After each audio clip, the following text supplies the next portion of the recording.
오홀라는 북왕국 사마리아, 오홀리바는 남왕국 예루살렘을 상징하는 성읍임을 알 수 있습니다. 그러니까 각각 북왕국과 남왕국이죠. 이미 북왕국은 멸망한 지 130여 년이 훌쩍 지난 상황이지만 그들이 왜 망했는가? 또 역사적으로 볼 때 남유다는 아직 멸망하지 않았지만은 그러나 1차, 2차 포로로 끌려간 바 있고 지금은 심판의 목전에 와 있음을 엿볼 수 있어요. 그렇다면 남유다 역시 어떤 죄로 하나님의 심판의 대상이 되는가 하는 점을 오늘 에스겔 23장 36절로 마지막 49절에서 거론하고 있습니다. 주목할 점은 오늘 36절에 보면 여호와께서 또 내게 이르시되 인자여 내가 오홀라와 오홀리바를 심판하려느냐 라고 물으셔요. 그러면 심판을 선포하는 거죠. 심판을 선포하면 그러면 그들이 왜 심판을 받았고 받아야 할 것인지에 대한 이유성, 그 당위성을 알려줘야 될 거 아니겠습니까? 그러니까 그들의 가증한 것들을 실상을 폭로하라 이렇게 말씀하고 있거든요. 그러니까 오늘 에스겔서에 주어진 오늘 말씀은 오홀라 북왕국, 오홀리바 남왕국의 당시 행해졌던 죄악상들을 구체적으로 거론하고 있습니다. 그 내용을 들여다보도록 하겠습니다. 먼저 영상으로 제공되는 서론을 함께 읽겠습니다. 앞서 오홀리바 예루살렘이 왜 하나님의 심판을 받을 수밖에 없었는지에 대한 영적인 그리고 현실적인 상태의 죄를 살펴본 바 있죠. 자, 오늘 본문은 이제 남북 왕조 북왕국의 오홀라 남왕국의 오홀리바가 멸망받게 되는 궁극적 이유가 뭐냐에 대해서 다시금 지적하고 있는데 이것이 마치 법적으로 법정에서 판결하는 것과 같은 그런 어떤 신문, 재판관의 어떤 기소와 판결과 같은 그런 표현법으로 기록하고 있고 40절에 44절은 상징법을 사용하고 있는데 그 내용을 들여다보면 재판관이 구체적인 혐의를 통해 기소하는 형식과 그 기소에 따른 죄는 이러니까 얼마 동안 형벌을 내려주세요. 검사가 구형을 하죠. 그러면 그것에 근거해서 판사가 사실 여부를 판결하고 판결을 하지 않습니까? 그런 내용들을 묘사하고 있습니다. 그럼 한번 구체적으로 성경을 살펴보도록 하겠습니다. 36절 여호와께서 또 내게 이르시되 지금 에스겔에게 말씀하시는 거죠. 네가 오홀라 북왕국 오홀리바 남왕국을 심판하는 그러면 그들의 가증한 일을 알려주라 이런 겁니다. 심판을 선포하는 지금 에스겔의 선지자에게 그들의 죄악성을 구체적으로 알려주신 거죠. 자, 그들의 행음하였다. 행음이라는 것에 대한 내용은 크게 두 가지죠. 영적인 간음 그리고 육적인 실제적 간음이죠. 그러면 행음이라는 단어의 내용을 한번 들여다보면 피에 손을 묻혔으며 또 우상과 행음하며 이건 영적 간음이죠. 내게 낳아준 자식들을 우상을 위하여 화제로 사 전부 우상 숭배에 말했어요. 손에 피를 묻혔다라는 것은 이득을 위해 욕심을 위해서 살인을 하는 행위와 같은 것입니다.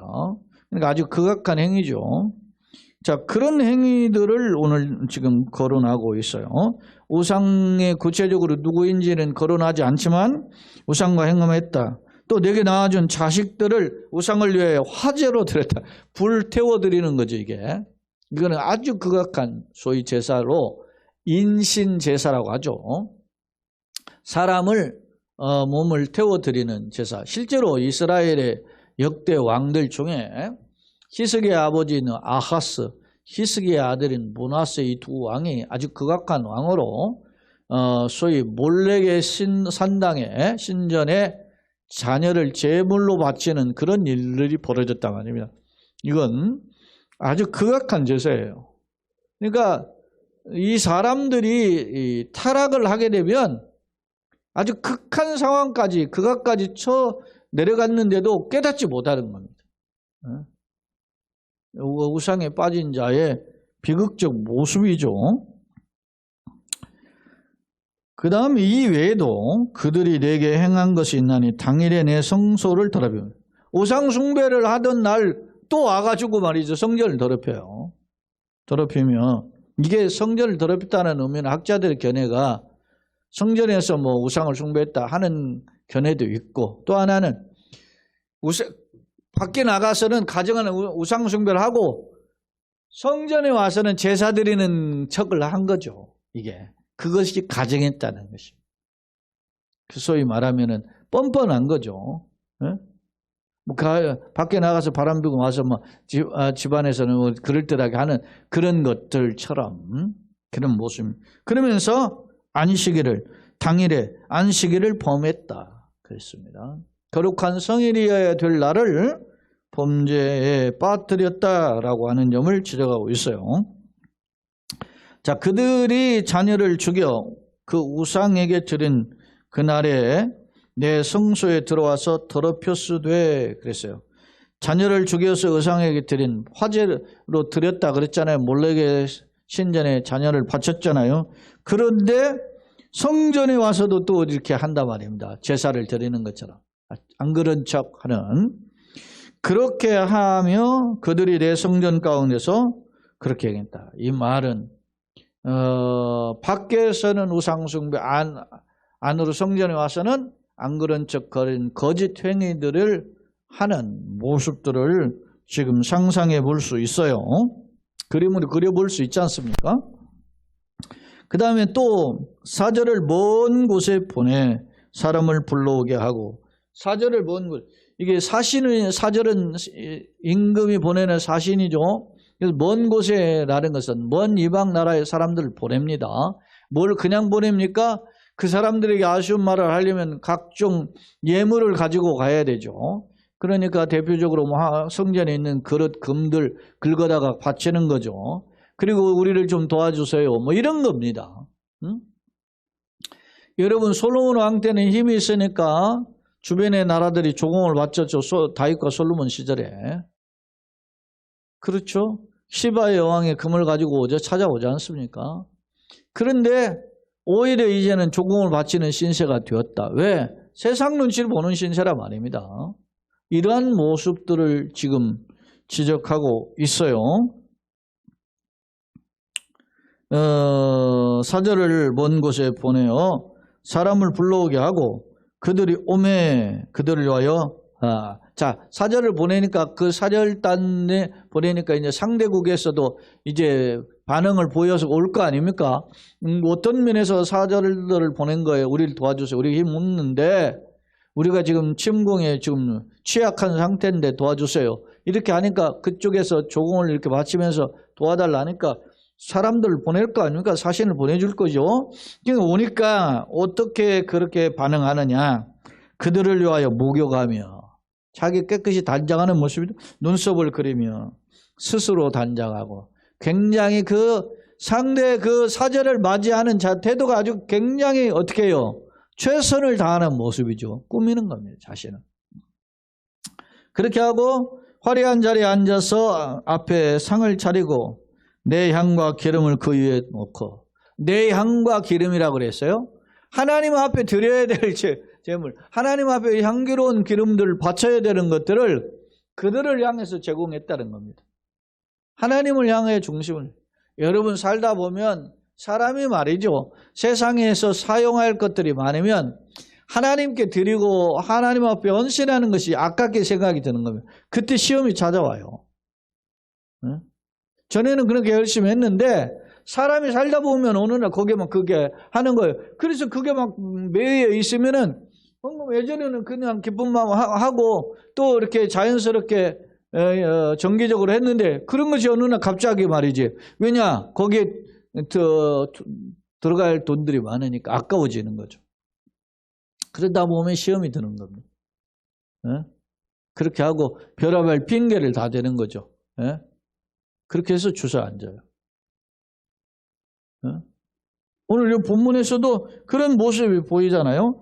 화려한 자리에 앉아서 앞에 상을 차려 내 향과 기름을 그들 앞에 그 위에 사절단을 위해서 하나님의 앞에 드리고 봉헌하고 하여야 될 것을 가져다가 거기다 바쳐버린다고 합니다. 그리고 그 무리와 편히 짓거리고 즐겼으며 하나님을 떠나서 우상에 그리고 우상을 섬기는 자들에게 그렇게 아부하며 아첨하면서 그들과 연합한 모습을 우리는 살펴볼 수 있단 말입니다. 또 광야에서 잡류와 술 취한 사람들을 청하여 오매 그들이 팔찌를 그 손목에 끼우고 아름다운 관을 그 머리에 씌웠더라. 광야에서 이 잡류들을 이렇게 데려왔다 이렇게 표현한 것은 이게 아마 광야라는 것은 쓸모없다 아니죠 아닙니까? 근데 그 이스라엘 주변에 나름 그 여러 이방 민족이 있었죠. 동쪽으로는 예를 들어서 동쪽에 약간 동북쪽으로는 모압이 있고 암몬이 있고 동남쪽으로는 약간 동쪽에서 남쪽으로 치우치는 곳에는 모압이 있고 그리고 동쪽에 남쪽으로 치우치는 완전 대각선으로 치우치는 곳에는 에돔이 있고 그 다음에 이제 북쪽으로는 아람이 있고 이스라엘 이제 북왕국이 망하고 아람도 망하지 없어지죠. 그러나 어찌됐든 그런 나라가 있고 그리고 이제 서북 쪽에는 두로와 시돈이 있고 서쪽 서남쪽에는 블레셋이 있고 뭐 그랬죠. 그러니까 그런 나라들하고 연합을 하게 됩니다. 그리고 더 멀리 이제 남쪽으로는 애굽이 있고 저 북쪽으로는 아시리아가 있고 바벨론이 있고 이런 나라들이 있었단 말이에요. 그래서 그 나라들을 내가 어떤 정세를 이용해서 어떻게 안정을 위해서 해봐야 될까 하는 어떤 나름대로 속된 말로 계산기를 두드려 본 거예요. 그래서 그들과 연합을 하는 거예요. 예를 들면 이런 겁니다. 아수르가 커져가지고 하니까 아수르의 영향권이 있으니까 조공을 바치다가 결국은 그 아수르의 영향권이 망하죠. 북왕국이. 조공을 바치다가. 근데 남왕국까지 쳐들어와요. 아수르가 쳐들어오니까 거기 조공을 바치다가 그러다가 이제 어떻게 합니까? 애굽을 또 의지하게 되고 그러다가 어떻게 합니까? 이제 아수르를 멸망하게 된 바벨론이니까 바벨론을 의지하다가 이제는 애굽을 또 의지하게 되고 그러다가 바벨론에 망하게 되고 결국 자기가 의지한 나라 자기가 조공을 바쳤던 나라에 망하게 돼요. 북왕국은 아수르, 남왕국은 바벨론 망하잖아요. 이게 현실적으로 우리에게 주는 시사하는 바가 있어요. 사람이 그것을 의지하면 그것이 나를 살릴 것 같지만 그게 망하게 한다. 뭐 예를 들면 그런 표현이 어울릴지는 모르겠습니다. 처음에 사람이 술을 먹되 술이 술을 먹고 술이 사람 먹는다 그러잖아요. 그런 표현처럼. 내가 뭐 처음에는 세상이 나름대로 그게 뭐 처음부터 나한테 화가 되고 뭐 어려움이 되면 의지할 리가 없죠. 그게 달콤한 듯 보입니다. 내가 의지할 대상처럼 보인단 말이면. 그래서 거기에 끼웃거리는 겁니다. 행복해 보이고 사람들 그거 가지고는 부러워 보이고. 여러분 이것이 꼭 비단 국가만 그렇습니까? 사랑하는 사람들이 말이야 살다 보면 남이 뭐 비싼 옷을 입으면 명품 옷을 입은 것 같고 가방을 가지면 가지고 싶고 그런 거 아닙니까? 그러다 보니까 자기가 그거에 빠지는 거죠. 처음부터 누가 뭐 거기에서 있습니까? 그러니까 그것이 나의 어떤 행복의 어떤 것으로 생각하다가 어느 날 그게 사실 별 볼 일 없는데 여러분 우리가 그런 일을 하게 되죠.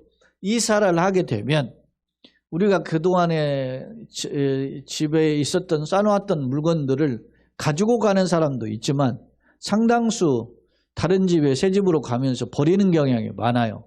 근데 그 버리는 물건들 보세요. 예전에는 필요해서 사는 겁니다. 비싼 돈을 주고 산 겁니다. 그런데 시간이 흐르면서 별로 의미가 없어지기도 하고 그걸 내가 뭐하러 샀을까 그런 생각이 들기도 하고 비싼 돈을 샀어도 지금 당장 내가 보기에는 하지 않고 필요가 없는 것처럼 보이니까 버리게 된단 말이에요. 세상은 그런 거예요.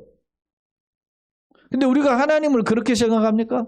하나님 필요한 것 같다고 버리는 겁니까? 그렇지는 않잖아요. 세상 끝날까지 항상 동행하며 붙잡으며 바라보며 의지할 대상이 하나님이잖아요. 그런데 인간은 그런 하나님보다도 자꾸 자신의 눈과 자신의 생각, 마음 이런 삶을 유혹하는 그런 것에 마음을 빼앗기게 되어 있단 말이에요.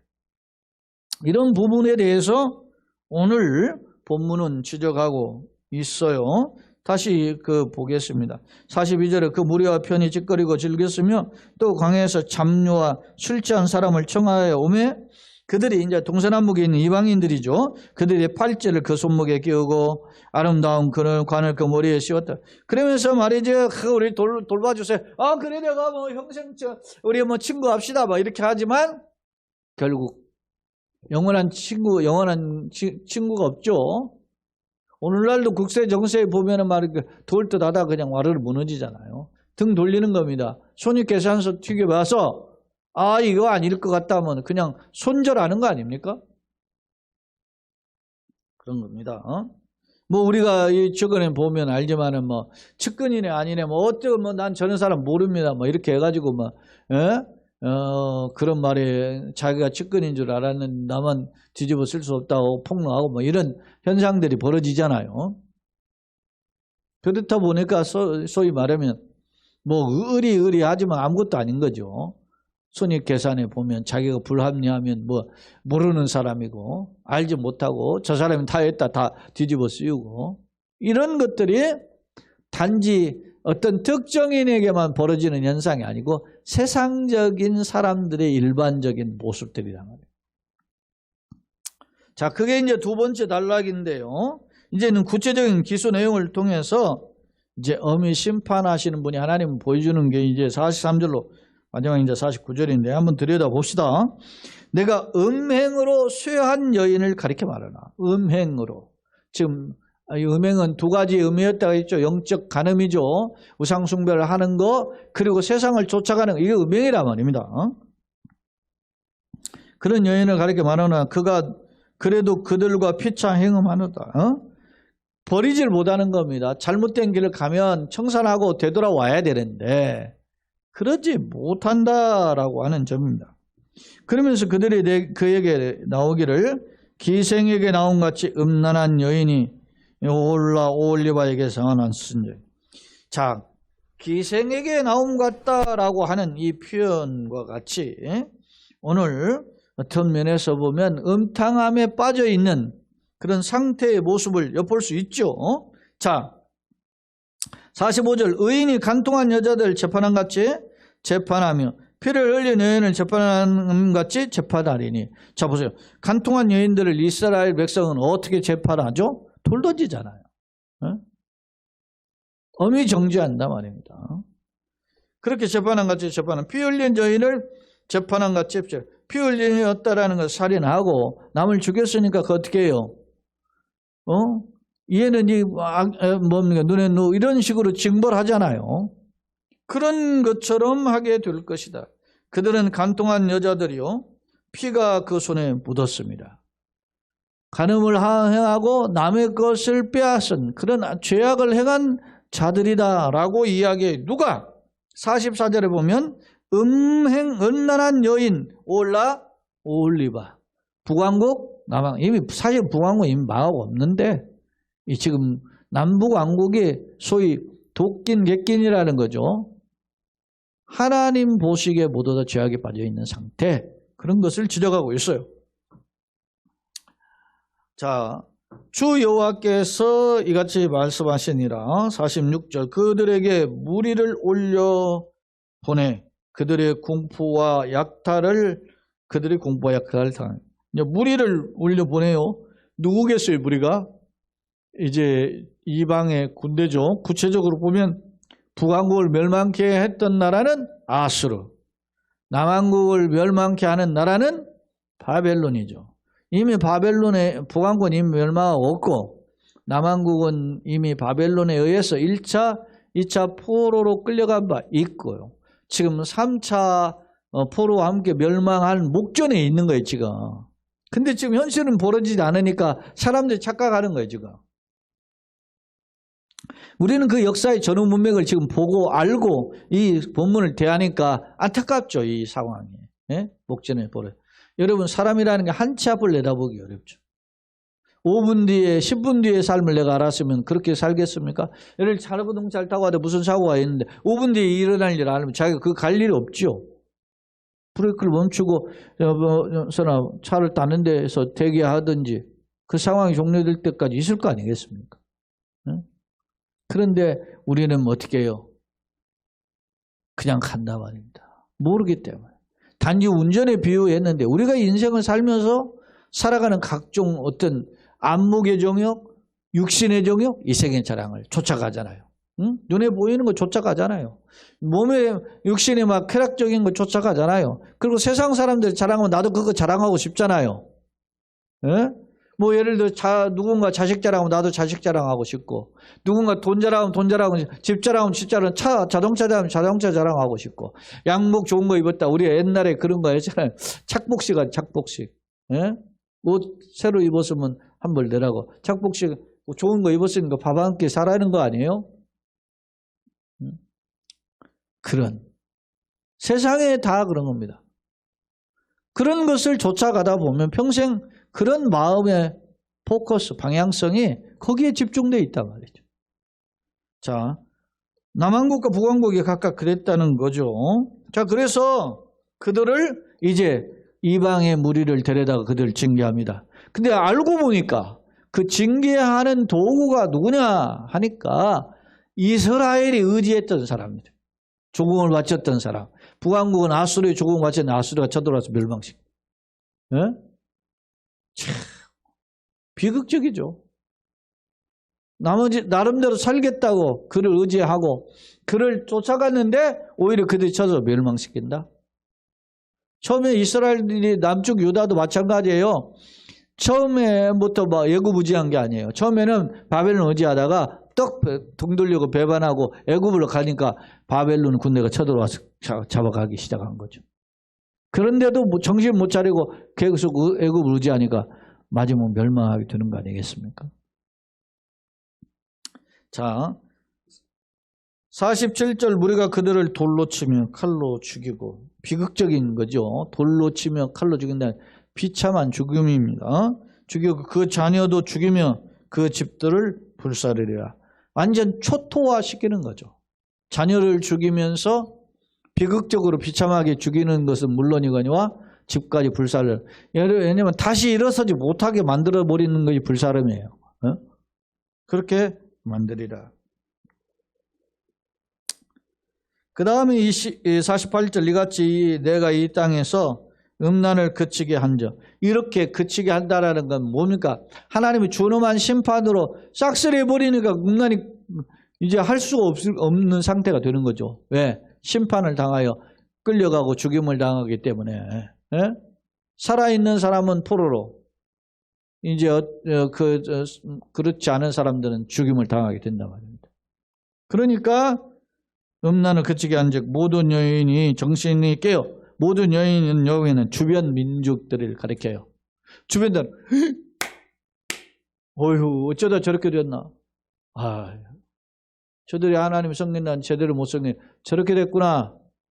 이런 어떤 면에서 보면 타산지석과 같은 이스라엘이 왜 멸망했는가에 대한 그 황망한 모습을 보면서 주변의 모든 여인이란 주변 국가들을 가리키는 표현이에요. 정신이 깨어서 너희 음행을 본받지 않니. 아, 우리도 저렇게 하다가 망하겠구나. 예? 너희 음행은 뭡니까? 우상을 쫓아가고 세상을 쫓아간 것들에 대한 것들을 경각심을 가지고 바라보게 될 것임을 말씀하고 있어요. 그들이 너희 음란으로 너희에게 보응한즉. 그들은 이제 이방의 강력한 군대들이죠. 너희 음란으로 너희에게 보응한즉. 너희가 모든 우상을 위해 하던 죄를 담당하여. 결국 왜 망했느냐? 왜 이렇게 북왕국이 망했고 이 남왕국이 멸망할 것이냐라고 하는 점에 원인이 뭐냐는 거예요. 그것은 너희가 모든 우상을 위하여 쫓아갔기 때문에. 그래서 콩 심은 데 콩 나는 거, 팥 심은 데 팥 나듯이 종도둑도 무엇을 심든지 그대로 거두게 되는 거지요. 우상의 행음의 죄악을 심었기 때문에 그거에 대한 준엄한 심판의 대가를 거두게 될 것임을 경고하고 있습니다. 이걸 누가 이렇게 하시느냐? 그러면 누가 겉으로는 이방민족이 쳐들어와서 심판을 하고 막 짓밟고 하는 것처럼 드러나요.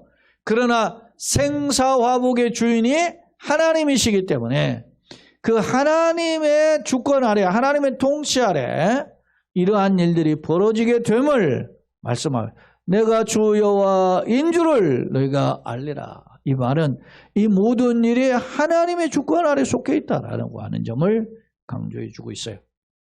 사랑하는 여러분, 창세기로부터 요한계시록까지 성경 66권의 내용을 들여다보세요. 성경이 전부 다 연관성을 가지고 있는데 그 내용에 보면 어떤 흐름을 가지고 있습니까? 창조부터 인간을 만드시고 그들에게 생육 번성을 하게 하셨는데 그 인간이 그걸 지키지 못하죠. 항해 언약을 통해서 하나님과의 생명을 얻는 약속을 얻지 못하고 누리지 못하고 오히려 실패하죠. 파괴하죠. 왜 파괴하게 됩니까? 포함직하고 모범직하고 거기에 빠져서 넘어가는 사탄의 유혹에 넘어지는 거죠. 그런데 그래서 어떻게 합니까? 쫓겨나죠. 쫓겨나는데 하나님은 그냥 쫓겨내지 아니하시고 가지고 입히시고 약속해 주세요. 여자 후손이 너를 넘어뜨렸던 어떻게 뱀의 후손을 뱀의 머리를 상하게 할 거다. 그렇게 약속해 줘요. 그 희망을 주시는 거죠. 소망을 주시는 거예요. 그래서 다시 하나님 앞에 바라보고 살아야 되는데 그렇게 살질 못하고 어떻게 해요? 형이 동생의 머리를 상하게 하고 하나님을 자로 섬기지는 않고 오히려 동생 머리를 상하게 한다. 그리고 형의 나라가 이제 가고 동생의 나라가 가죠. 서로 불협화음입니다. 그러다가 어느 날 갑자기 이제 눈이 맞아요. 짝짝꿍 눈이 맞아서. 그래서 그들이 어떻게 해요? 타락의 길을 걷게 되죠. 그래서 하나님이 또 심판하는 겁니다. 노아의 홍수를 통해 쓸어버리고. 그러는 중에도 은혜로서 어떻게 해요? 노아는 은혜를 입었더라 그랬잖아요. 창세기 6장 7절에 보면 은혜를 입어. 8절인가 그렇죠? 은혜를 입어요. 그래서 그를 통해서 어떻게 해요? 방주를 예배하고 살려주신 희망을 또 제기해야 해요. 그래서 그의 아들 셈, 함, 야벳을 통해서 생육과 번성의 길을 또 열어주셔요. 그랬더니 어떻게 해요? 그들이 흩어져서 야 우리가 번성하자 하늘을 쌓자 하고 하나님 앞에 답을 쌓다가 또 무너지죠. 그래서 흩어버려요. 이제는 다 불불이 동으로 서로 나무로 북으로 흩어지게 됩니다. 그러는 중에 하나님은 또 은혜를 베푸셔서 누구를 그 흩어진 중에 셈의 후손 중에 아브라함을 택해서 부르시죠. 그리고 그에게 또 복을 주시겠다 약속하시고 그의 자식에게 계속 이렇게 하잖아요. 아브라함, 이삭, 야곱, 요셉 이렇게 그 족장들을 이용해서 이어가다가 어떻게 애굽 땅에 갔는데 애굽에 가서 처음에는 행복했죠. 그러다가 종살이 하게 될 때 절망 속에 있을 때 하나님이 또 은혜를 베풀어서 출애굽을 시키잖아요. 모세를 통해서. 그렇게 해서 또 약속의 땅에 들어갔더니 그 적과 끓은 축복의 땅에서 또 악을 행하니까 어떻게 합니까? 고난을 당하다가 하나님이 어떻게 해요? 새로운 지도자를 통해서 그들에게 약속을 해주시는 거 아닙니까? 하나님은 제대로 섬기는 다윗의 후손을 통해서 영원한 메시아가 올 것이다. 약속해 주죠. 이런 약속이 창세기부터 쭉 흘러가죠. 오늘 우리에게 어떤 약속이 있을까? 그런데 우리는 어떤 약속을 붙잡고 열심을 품었고 전진해 나갔나? 아니면 그 약속을 품다가 나는 지쳐서 또 와르르 무너지지는 않았는가? 돌아보아야 되는 것입니다. 말씀의 거울을 통해서. 오늘 그렇습니다. 근데 우리는 껍질만 가지고 이스라엘이 지금 어떻게 했습니까?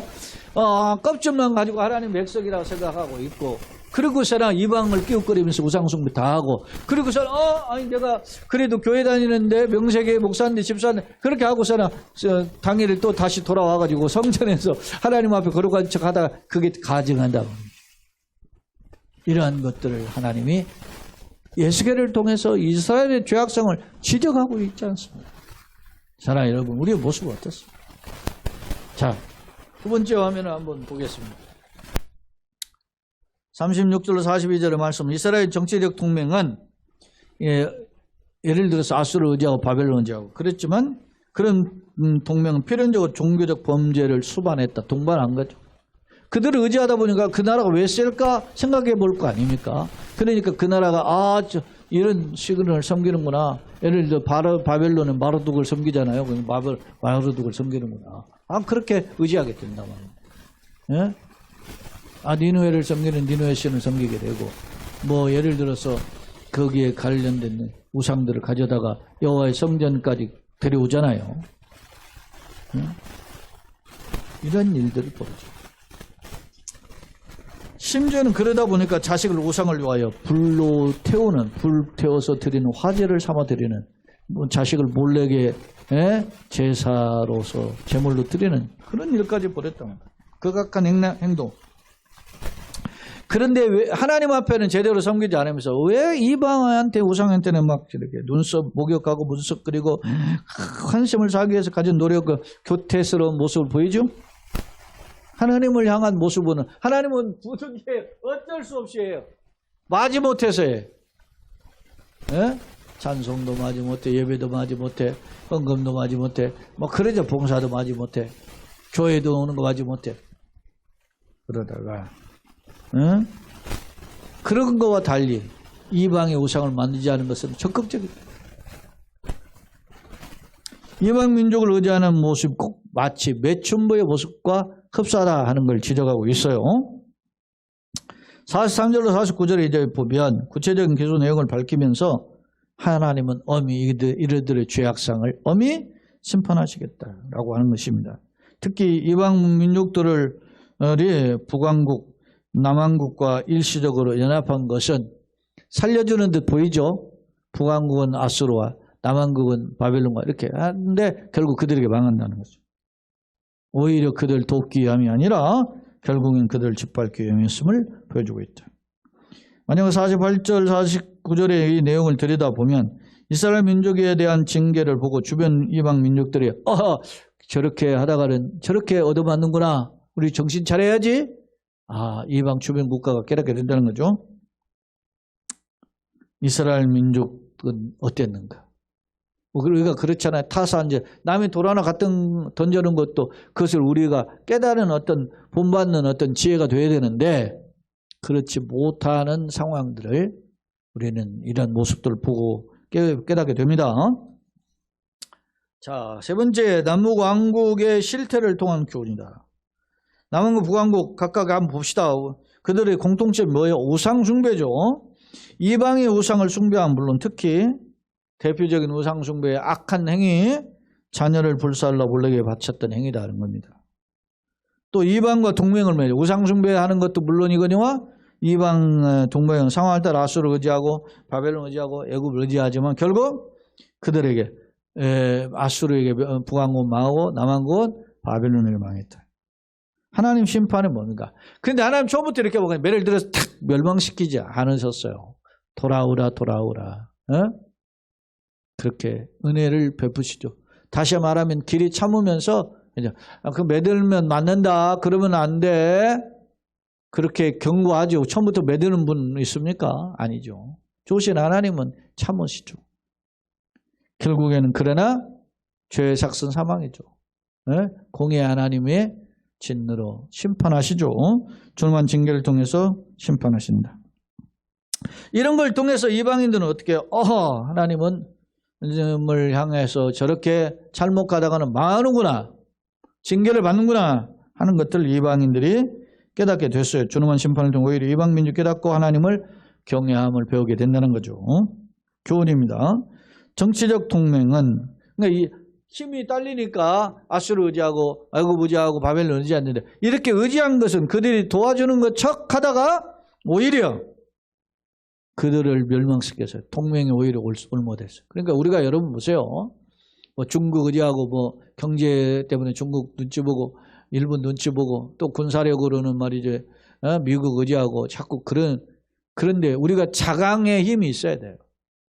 그러다가 뭐 그 사람들 우리 살릴 것 같습니까? 많은 사람들이 뭐 미국 성족이 흔들고 그런다고 뭐 미국이 우리를 도와줄 것 같아요? 여러분요, 생사화복의 주인이신 하나님 바라봐야 돼. 나의 안고 일어서면 아시고 심령과 폐부를 아시고 모래탈 한까지 세신마다 하나님 바라봐야 되는 것이. 그게 신앙.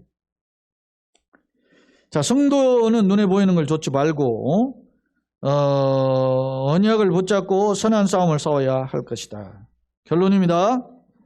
이스라엘 내부적으로는 이익을 위해 약자들을 억압했어요. 자기가 조금의 이득을 얻기 위해서 고아, 가부, 나그네 이런 사람 억압해서 우리가 앞서 살펴봤어요. 더 나아가서는 우상 숭배를 빠지고 심지어는 자식을 불로 바치는 원래게 바치는 인신 제사까지 서슴지 않았어요. 또한 외부적으로는 주변의 열강을 기웃거리며 온갖 애교를 부리면서 그들의 도움을 요청했어요. 문제는 이러한 행위가 하나님을 섬기는 행위, 섬기는 모습은 뭐였어요? 지극히 형식적이고 그냥 부득이함으로 했는데 이방 행위는 적극적이었잖아요. 이런 것과 너무 대조적이었다. 하나님 얼마나 속상하겠어요. 호세아 선지자에서도 이야기하잖아. 내가 너한테 네가 가지고 바람 피우고 하는 그 다 전부는 내가 너한테 준 건데 그걸 가지고 세상 바람 피운다.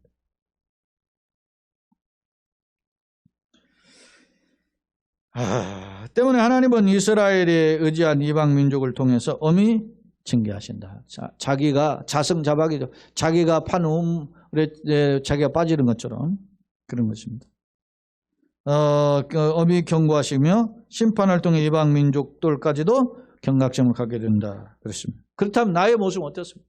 오늘 말씀을 통해서 우리가 듣고 배웠는데 나는 과연 어떤가? 한번 돌아보아서 말로만 입술만 하나님 기쁜 게 아니고 삶으로 하나님 기쁘시게 하고 덕을 끼치고 또 이런 세상과의 삶 속에서 영적 전쟁에서 믿음 지혜의 능력을 가지고 승리하는 저 여러분 되시길 예수님의 이름으로 축원합니다. 아멘.